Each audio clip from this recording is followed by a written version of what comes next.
ఉన్న బంగారాన్ని విడిపించి ఆ రోజు ఆన్లైన్ రేటుకే మేము కొంటాం. Sharma gold company. నమస్కారం. జ్యోతిష్యం ప్రకారంగా రాబోయే 2024 ఎన్నికల్లో ముఖ్యంగా ఆంధ్రప్రదేశ్లో విజయం ఎవరికి దక్కనుంది? మళ్లీ జగన్మోహన్ రెడ్డే ముఖ్యమంత్రి అవుతారా, లేక చంద్రబాబు నాయుడు సీఎం అవుతారా? వీరిరువురు కాకుండా తన చరిష్మాతో పవన్ కళ్యాణ్ ముఖ్యమంత్రి అవుతారా? మొత్తంగా ఆంధ్రప్రదేశ్ ఎన్నికలు 2024లో ఎలా ఉండబోతున్నాయి? దీనిపై వివరించేందుకు ప్రస్తుతం మనతో పాటు ఉన్నారు ప్రముఖ జ్యోతిష్యులు బ్రహ్మశ్రీ నందిపట్ల శ్రీహరి శర్మ గారు. వారితో మాట్లాడి మరిన్ని విషయాలు తెలుసుకుందాం. నమస్కారం గురువు గారు. వాగర్థావివ సంపృక్తౌ వాగర్థ ప్రతిపత్తయే జగతః పితరౌ వందే పార్వతీ పరమేశ్వరౌ. సదాశివసమారంభాం శంకరాచార్య మధ్యమాం అస్మదాచార్య పర్యంతం వందే గురు పరంపరాం. ఆదిత్యాయ చ సోమాయ మంగళాయ బుధాయ చ గురుశుక్ర శనిభ్యశ్చ రాహవే కేతవే నమః. శృంగేరి జగద్గురు పీఠాధిపతులు శ్రీ శ్రీ శ్రీ భారతీ తీర్థ మహాస్వాముల వారికి, శ్రీ శ్రీ శ్రీ విధుశేఖర భారతీ తీర్థ మహాస్వాముల వారికి, కంచి కామకోటి పీఠాధిపతులు శ్రీ శ్రీ శ్రీ విజేంద్ర సరస్వతి మహాస్వాముల వారికి ప్రణామములు తెలియజేసుకుంటూ కార్యక్రమాన్ని ప్రారంభిద్దాం. గురుగారు, చాలా అంశాలు అటు వ్యక్తిగత జాతకాలు కావచ్చు, 10 మందికి స్ఫూర్తినిచ్చే వారి జాతకాలు కావచ్చు, రాష్ట్రాల పరంగా ఇలా మనం చాలా రకాల జాతకాల గురించి మనం మాట్లాడుకున్నాం. ఇందులో భాగంగా ఇప్పుడు ఆంధ్రప్రదేశ్కి సంబంధించి ఇప్పుడు జ్యోతిష్యం ప్రకారంగా చూసుకుంటే రానున్న 2024 ఎన్నికల్లో ఏ పార్టీకి విజయం దక్కే అవకాశం ఉంది అంటారు? ఏపీలో ప్రత్యేకించి వీక్షించేటువంటి ప్రేక్షకులకు కూడా సవినయంగా ఒక మాట మీకు తెలియచేయదలుచుకున్నాను. ఇప్పుడు చేసేటువంటి కార్యక్రమానికి సంబంధించినటువంటి ఏదైనప్పటికీ కూడా అది నా వ్యక్తిగతమైనటువంటి అభిప్రాయము కాదు. అంతేకాకుండా ఒకరిని పొగిడి ఒకరిని కించపరిచే విధంగా చేసేటువంటిది ప్రోగ్రాం కానే కాదు. శాస్త్రం ప్రకారం ఏం తెలియచేయబడుతుందో దాన్ని సవివరంగా నాకున్నటువంటి జ్ఞానాన్ని, జ్యోతిషపరంగా ఉన్నటువంటి దాన్ని జోడించి తెలియచేస్తున్నటువంటి విషయాలే తప్ప ఏ పార్టీకి చెందిన వ్యక్తిని కాదు, ఏ పార్టీకి సంబంధించినటువంటి వ్యక్తిని కాదు. అది గుర్తుపెట్టుకోండి వీక్షించేటువంటి ప్రేక్షకులు కూడా. ఈ చెప్పేటువంటి విషయాల పట్ల ఎవరి అయినా మనోభావాలు గనక నొచ్చుకున్నట్లయితే అన్యదా భావించకుండా క్షమించే ప్రయత్నం చేయండి. ఇక ఇప్పుడు నేను చెప్పబోయేటువంటి విషయాలు కూడా ఎవరు కూడా కించపరచుకోకూడదండి. చెప్పిన విషయం పట్ల ఒక పార్టీ వాళ్ళు ఆనందం, ఇంకొక పార్టీ వాళ్ళు బాధ, తద్వారా సంబంధించినటువంటి వ్యక్తిగతమైనటువంటి ఆరోపణలకి తావివ్వకుండా మీరు నడుస్తారని చెప్పవచ్చు. ఎందుకనంటే ఈ చెప్పేటువంటి విషయాలు కేవలం జ్యోతిష పరిజ్ఞానానికి సంబంధించినవే తప్ప ఎవరి వ్యక్తిగతంగా ఎవరి వ్యక్తిగతమైనటువంటి మెప్పు కోసము చెప్పడం జరగట్లేదు. ఆనాడు చెప్పినటువంటి విషయం మళ్ళీ ఈ రోజున కూడా భవిష్యత్ 2024 సంవత్సరంలో ఆంధ్రప్రదేశ్లో ఎవరి జాతకం జగన్ గారు గెలుస్తారా, చరిష్మాతో పవన్ గారు ఏకీకరణ చేసుకుంటారా, లేదా మళ్ళీ పూర్వ పగ్గాలు మళ్ళీ చంద్రబాబు గారికే వస్తాయా అనేటువంటి విషయం గురించి కనుక చర్చించుకున్నట్లయితే జగన్ గారి జాతకాన్ని చూసుకుందాం. ఇక్కడ జగన్ గారి జాతకంలో జన్మలగ్నం కన్యాలగ్నం, లగ్నాధిపతి బుధుడు తృతీయ స్థానంలో ఉపచయ స్థానంలో స్థితి పొంది ఉండి, ఇక్కడ ధన భాగ్యాధిపతి యోగకారకుడైనటువంటి శుక్రుడితో కలిసి ఉండడం, అలాగే ఈ శుక్రబుధులిద్దరూ కూడా యోగాన్ని కలిగించేటువంటిదే. తర్వాత గురువు రవి రాహుల యొక్క కలయిక చతుర్థ స్థానంలో, తద్వారా ఇక్కడ నవమ స్థానంలో శని, అలాగే చంద్రకేతులు దశమ స్థానంలో. ఇక పవన్ గారి జాతకం చూసుకున్న పంచమహాపురుష యోగాలలో అద్భుతమైనటువంటి ఒక్క యోగం ఉన్నా చాలండి. వారి జన్మించిన లగ్నం కర్కాటక లగ్నం, లగ్నంలోనే గురుచంద్రుల యొక్క కలయిక, ఇది గజకేసరి యోగం. ఇది గొప్ప యోగాన్ని కలగచేస్తుంది. ఇక్కడ దశమంలో రాహువు, అలాగే నవమంలో శని భగవానుడు రిట్రాగేషను, అలాగే పంచమంలో కుజుడు, చతుర్థంలో కేతువు, ద్వితీయంలో రవి బుధ శుక్రుడు. ఇక్కడ ఈ స్థితి వీరి జాతకరీత్యా గొప్పదైనటువంటి స్థితిగా చెప్పవచ్చు. ఇక చంద్రబాబు నాయుడు గారి జాతకం చూసుకున్నా లగ్నంలోనే రవి బుధ కుజులు అద్భుతమైనటువంటి కాంబినేషన్. చాలా మెటీరియలిస్టిక్ పర్సన్, చాలా తెలివితేటలు కలిగినటువంటి వ్యక్తిగత జాతకాన్ని సూచన చేసేటువంటిది. ఇక పంచమంలో కేతువు, తర్వాత షష్టమంలో రాహువు, అలాగే నవమంలో చంద్రుడు, లాభంలో రాహువు, వ్యయంలో గురువు. ఈ ముగ్గురి జాతకాలు గనక మనం పరిశీలన చేసినట్లయితే ప్రధానంగా 2024 సంవత్సరం ఎవరి వ్యక్తిగత జాతకం గొప్పదండి. గొప్పది కాకపోతే వీళ్ళందరూ కూడా ప్రజల్లో అభిమానించే స్థాయికి వెళ్తారా? అందరూ కూడా గొప్ప మంచి వ్యవహార శైలి చంద్రబాబు గారిది, గొప్ప జాతకం జగన్ గారిది, అంతకన్నా గొప్ప చరిష్మా లాంటి జాతకం పవన్ గారి జాతకం. ఇక ఇందులో ఏమాత్రం సందేహం లేదు. కాకపోతే ఎవరి జాతకం ఎవరికి ఉపయోగపడుతుంది, ఎవరి జాతకం ద్వారా భవిష్యత్తులో 2024లో విజయాన్ని సాధిస్తారనుకుంటే జగన్ గారి జాతకం చూసుకున్నట్లయితే ప్రస్తుతం బుధ మహర్దశ జరుగుతుంది. బుధ మహర్దశలో 2024 సంవత్సరంలో జరిగేటువంటి ఎన్నికలకి సమయానికి సంబంధించి ఆ సమయంలో బుధుడిలో శుక్రుడు నడుస్తున్నాడు.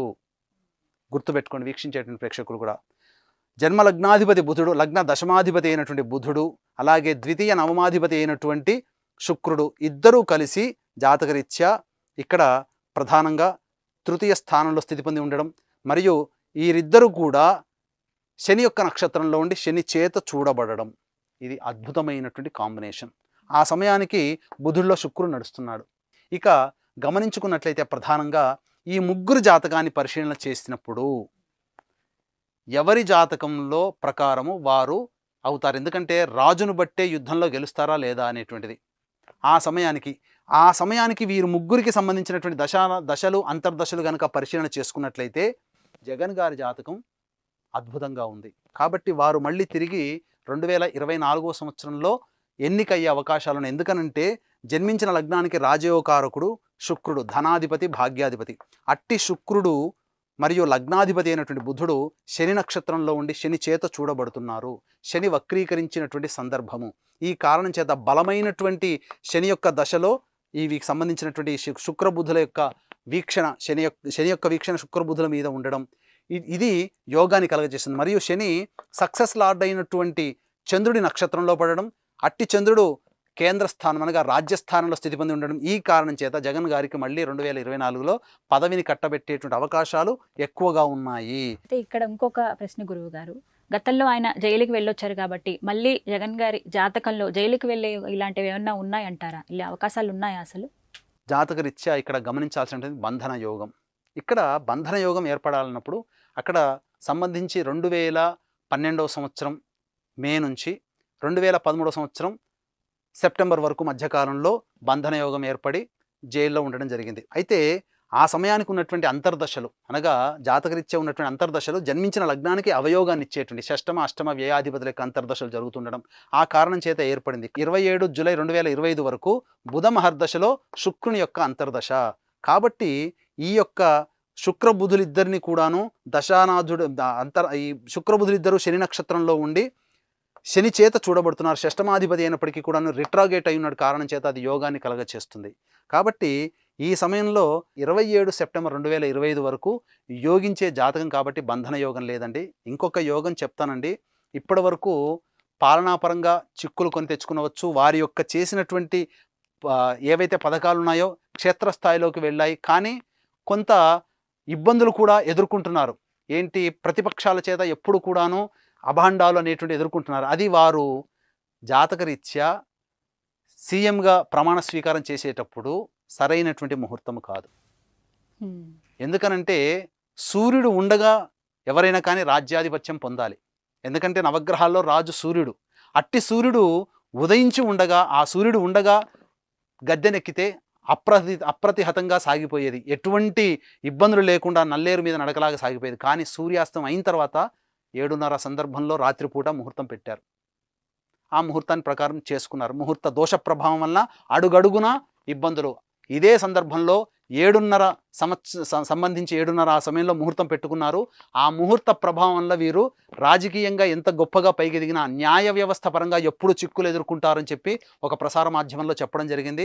అన్నట్టుగానే వారు ఏది జీవో తీసుకుని వచ్చినా మళ్ళీ తిరిగి దాన్ని వెనక్కి తీసుకోవాల్సినటువంటి పరిస్థితులు, ఎక్కువగా న్యాయపరమైనటువంటి అంశాల్లో ఎక్కువగా ఇబ్బందులు ఎదుర్కొనేటువంటి స్థితి వీరి జాతకరీత్యా ఆ యొక్క ముహూర్త సీఎంగా ప్రమాణ స్వీకారం చేసే ముహూర్త సమయాన్ని బట్టి ఏర్పాటు చేయడం జరిగింది. కాబట్టి వీరి జాతకంలో అద్భుతమైనటువంటి యోగ దశ జరుగుతున్నప్పుడు అటువంటి స్థితి అనేటువంటిది, బంధన యోగం అనేటువంటిది వీరి జాతకానికి అప్పుడు లేదనే చెప్పవచ్చు. ఇక జగన్ గారి జాతకాన్ని చూసుకున్నట్లయితే ఈ సంబంధించినటువంటి బంధన యోగం ఉందా, లేకపోతే ఈ యొక్క 2024 సంవత్సరంలో విజయాన్ని పొందుతారా అనేటువంటి ఒక విషయం గురించి మీరు అడిగారమ్మా. వీరి జాతకాన్ని చూసినప్పుడు బుధుని యొక్క దశలో శుక్రుని యొక్క అంతర్దశ 27 జూలై 2025 వరకు. కాబట్టి 2024లో ఎన్నికలు అయ్యేటువంటి సందర్భంగా కూడా ముందస్తు ఎన్నికలు వచ్చినా, సెప్టెంబర్ నుంచి గుర్తుపెట్టుకోండి, ఈ సంవత్సరం సెప్టెంబర్ నుంచి ముందస్తు ఎన్నికలు వచ్చినా, 2023లో ఎన్నికలైనా 2024లో ఎన్నికలైనా వీరి జాతకరీత్యా యోగాన్ని ఇచ్చేటువంటి స్థితి ఉంది. కాబట్టి వీరు మళ్ళీ ముఖ్యమంత్రి అయ్యేటువంటి అవకాశం ఉంది. కాకపోతే ఇక్కడ ఏంటనంటే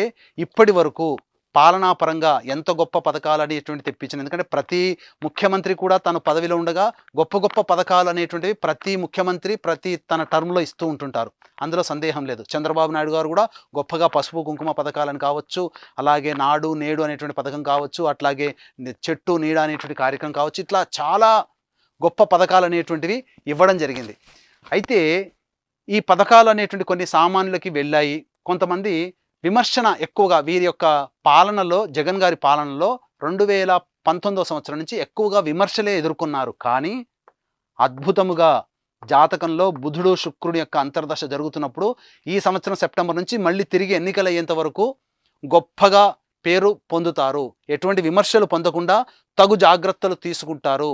ఇక 3 రాజధానుల బిల్లు కూడా సెప్టెంబర్ నుంచి వచ్చేటువంటి అవకాశము వీరి జాతకరీత్యా ఎక్కువగా ఉంది అని చెప్పవచ్చు. కాబట్టి ఇటు 3 రాజధానుల బిల్లు కావచ్చు, అలాగే తాను సెప్టెంబర్ నుంచి ఏ పని చేసినా చాలా డిప్లొమాటిక్గా ఎటువంటి ఎదుటి వారికి చిక్కకుండా చక్కగా తను పనులను చక్కబెట్టుకొని ప్రతిపక్షాలకి కూడాను తన యొక్క సమాధానాన్ని తన పని ద్వారా తెలియచేస్తారని వీరి జాతకరీత్యా చెప్పవచ్చని చెప్పడంలో ఏమాత్రం సందేహం లేదు. సో ఓవరాల్గా ఎలక్షన్ అనగానే ఎలా ఈసారి టఫ్ ఫైట్ ఉండబోతుందా, ఎలా ఉంటుందంటారు మొత్తంగా మాట్లాడుకుంటే? ఖచ్చితంగా ముగ్గురి జాతకాలను పరిశీలన చేసినప్పుడు ముగ్గురు కూడా దిగ్ధంతులే, అందులో ఏం సందేహం లేదు. కాబట్టి టఫ్ ఫైట్ ఉంటుంది. అయితే 151 సీట్లు పొందినటువంటి జగన్ గారికి అంత కాకుండా కొద్దిగా తక్కువ అయ్యేటువంటి అవకాశం ఉంది. 100 నుంచి 110 మధ్యలో వచ్చే అవకాశాలు, సీట్లు వచ్చే అవకాశాలు పవన్ గారి జాతకరీత్యా చూసినా, చంద్రబాబు నాయుడు జాతకరీత్యా చూసినా, జగన్ గారి జాతకరీత్యా చూసినా జగన్ గారికి 100 నుంచి 110 స్థానాలు వచ్చేటువంటి అవకాశాలు ఎక్కువగా ఉన్నాయని చెప్పవచ్చు. అలాగే గురుగారు జాతకాలు ఇప్పుడు చెప్పారు మీరు, అటు జగన్ గారి జాతకం కావచ్చు, చంద్రబాబు గారి జాతకం కావచ్చు, ఎప్పుడు పరస్పరం అటు పార్టీ పరంగా కావచ్చు దూషణలు అనేవి ఉంటూనే ఉంటాయి. అంటే ఒక ఫైటింగ్, ఒక రకమైన పిల్లి ఎలుకలాగా ఎప్పుడు ఏదో ఒక ఫైటింగ్ ఉంటూనే ఉంటుంది. అంటే జాతకాల పరంగా కూడా అలా ఉంటుందా, కేవలం పార్టీల పరంగా మాట్లాడాలంటే మాట్లాడాలన్నట్టుగా ఉంటుందా? ఇక్కడ వీరి ముగ్గురు జాతకాలను పరిశీలన చేసినట్లయితే ప్రధానంగా అసలు మొదటి నుంచి కూడా జగన్ గారికి, చంద్రబాబు నాయుడు గారికి చూసుకుంటే క్షేత్రస్థాయిలో ఇద్దరికీ కూడాను ఒకరంటే ఒకరు పడనటువంటి పరిస్థితి ఎదురవుతుంది. దీనికి గల కారణం సింపుల్గా, ఇప్పుడు ఒక వ్యక్తి వచ్చి అబ్బాయికి అమ్మాయికి జాతకాన్ని కుదురుతుందా లేదా చెప్పండి అని అంటే, ఇద్దరి భాగస్వామ్యం ఆనందంగా ఉండాలంటే ఒకరి ఆలోచనలు గౌరవిస్తారా, ఒకరు చేసిన తప్పును క్షమించే గుణం ఉంటుందా అనేటువంటి విషయాన్ని పరిగణలోకి తీసుకుంటాం. అట్లాంటిది ఇక్కడ కూడా ఇద్దరు లీడర్లు అనుకూలంగా ఉంటారా అనేటువంటి విషయం కనుక చూసుకున్నప్పుడు జగన్ గారి లగ్నం వచ్చేసి ప్రధానంగా కన్యా లగ్నం, చంద్రబాబు నాయుడు గారి లగ్నం వచ్చేసి మేష లగ్నం. ఇక్కడ గమనించుకున్నట్లయితే ఇక్కడ లగ్నాలు ఇద్దరివి కూడాను షష్టాష్టకాలు అయ్యాయి. కన్యా లగ్నం జగన్ గారిది, చంద్రబాబు గారిది మేషలగ్నం. ఇక్కడ లెక్కేసుకుంటే 1, 2, 3, 4, 5, 6, 7, 8 అష్టమ స్థానం వచ్చింది. ఇక్కడ నుంచి లెక్కేసుకుంటే చంద్రబాబు నాయుడు గారి జాతకరీత్యా చూసుకుంటే 1, 2, 3, 4, 5, 6 షష్టాష్టక స్థితి ఉంది. ఈ షష్టాష్టక స్థితి ఉన్నప్పుడు ఎప్పుడు కూడా గిల్లి కజ్జాలు ఆడుకుంటారు. కాబట్టి వివాహ సంబంధ విషయాలు వచ్చినప్పుడు ఇద్దరి షష్టాష్టకాలు అయితే పెళ్లిళ్ళు చేసుకోవద్దండి, కలిసి ఉండరు, కాపురం చేయరు, ఆనందంగా ఉండదు అని చెప్తాం. అట్లాంటి ప్రాతిపదికనే వీరిద్దరూ ఉన్నప్పుడు ఒకరంటే ఒకరికి విమర్శ, ఒకరంటే ఒకరికి కోపము అనేటువంటిది సహజంగానే ఉంటుంది. అయితే ఇక్కడ జగన్ గారి జాతకరీత్యా చూసుకున్నా, పవన్ గారి జాతకరీత్యా చూసుకున్నా, పవన్ గారు అనేటువంటిది ఇక్కడ ఏంటంటే సపోర్ట్ అవుతారు. ఎందుకనంటే జగన్ గారికి జన్మ లగ్నానికి సంబంధించి సక్సెస్ లగ్నం పవన్ గారిదైంది. కాబట్టి పవన్ గారు క్షేత్రస్థాయిలో ఉంటే జగన్ గారు గెలుస్తారు, అది గుర్తుపెట్టుకోండి. అంటే ఇండిపెండెంట్గా పవన్ గారు క్షేత్రస్థాయిలో ఉన్నప్పుడు 2019 సంవత్సరంలో పవన్ గారి జాతకానికి జగన్ గారి జాతకానికి లింకు చూసుకుంటే లగ్నత్తు లాభస్థానం, సక్సెస్ స్థానము పవన్ గారిది. కాబట్టి క్షేత్రస్థాయిలో వారు ఇండిపెండెంట్గా ఉన్నప్పుడు 2019లో వీరి సంబంధించినటువంటి విజయం గొప్పగా ఉంది. కానీ ఇరువురి ఒకసారి పార్టీల పరంగా చూసుకుంటే దూషణలు కనపడుతూనే ఉంటాయి, ఇప్పటికీ వింటున్నాము. ఎడమొహం పెడమొహంగానే ఉంటారు కదా గురువు గారు. ఉంటారు, కానీ నేను చెప్పేదంటే జ్యోతిష్యాన్ని అందుకని అక్కడ చాలా జాగ్రత్త అర్థం చేసుకోవాల్సింది. ఇక్కడ జన్మించిన లగ్నానికి, జగన్ గారి లగ్నానికి పవన్ లగ్నం సక్సెస్ లగ్నం. కాబట్టి పవన్ అనేటువంటిది ఇండిపెండెంట్గా పోటీ చేసినప్పుడు జగన్ గారికి అది లాభం అవుతుంది, పవన్ గారి ద్వారా లాభం అవుతుంది. అదే జరిగింది కదా, టీడీపీతో కలిసినప్పుడు జగన్ గారికి సంబంధించినటువంటి మంచి జరగలేదు. అలాగే ఇక్కడ చంద్రబాబు నాయుడు గారికి వీరికి ఎందుకు మంచి సఖ్యత కలిగిందంటే లగ్నాధిపతి అయినటువంటి కుజుడు, పవన్ గారి లగ్నాధిపతి అయినటువంటి చంద్రుడు ఇద్దరు కూడాను మిత్రులు. కాబట్టి వీరిద్దరి మధ్య బాంధవ్యం చక్కగా మంచిగా ఉండడం, బాండింగ్ అనేటువంటిది జాతకంలో ఉండడం, వీరిద్దరు కలిసినప్పుడు అద్భుతంగా రాణించి 2014లో కైవసం చేసుకున్నారు. 2019 సంవత్సరంలోకి వచ్చేసరికి వీరిద్దరూ విడిపోయి ఎవరికి వారు అన్నట్టుగా పోటీ చేశారు. అది జగన్ గారి జాతకానికి ఎక్కువగా పవన్ గారి జాతకం ద్వారా కలిసి వచ్చి వీరు అద్భుతంగా రాణించారని చెప్పు. అంటే ఇక్కడ కేవలం జాతకాలు మాత్రమే చెప్పుకుంటామండి, ఎవరిని కూడాను దురుద్దేశంతో చెప్పేటువంటిది కాదు. కాబట్టి మళ్ళీ చెప్తున్నాను, ఆఖరిసారిగా వీక్షించేటువంటి ప్రేక్షకులు కూడా ఈ యొక్క విషయాన్ని ఈ యొక్క సన్నని లైన్ ఏదైతే ఉందో దాన్ని చక్కగా అందరూ కూడా ఆలోచించి ఈ యొక్క జాతకాన్ని జాతకపరంగానే అంగీకరిస్తారని కోరుకుంటున్నాను. మొత్తంగా పీఠం మాత్రం 2024లో జగన్ గారిదే అని చెబుతూ ఉన్నారు. రైట్, చాలా చక్కగా వివరించారు గురువుగారు. ధన్యవాదాలండి. నమస్కారం. సర్వం శ్రీ ఉమామహేశ్వర పరబ్రహ్మార్పణమస్తు. సుమన్ టీవీలో మీ పర్సనల్ అండ్ బిజినెస్ ప్రమోషన్స్ కోసం కింది నెంబర్కి కాంటాక్ట్ చేయండి.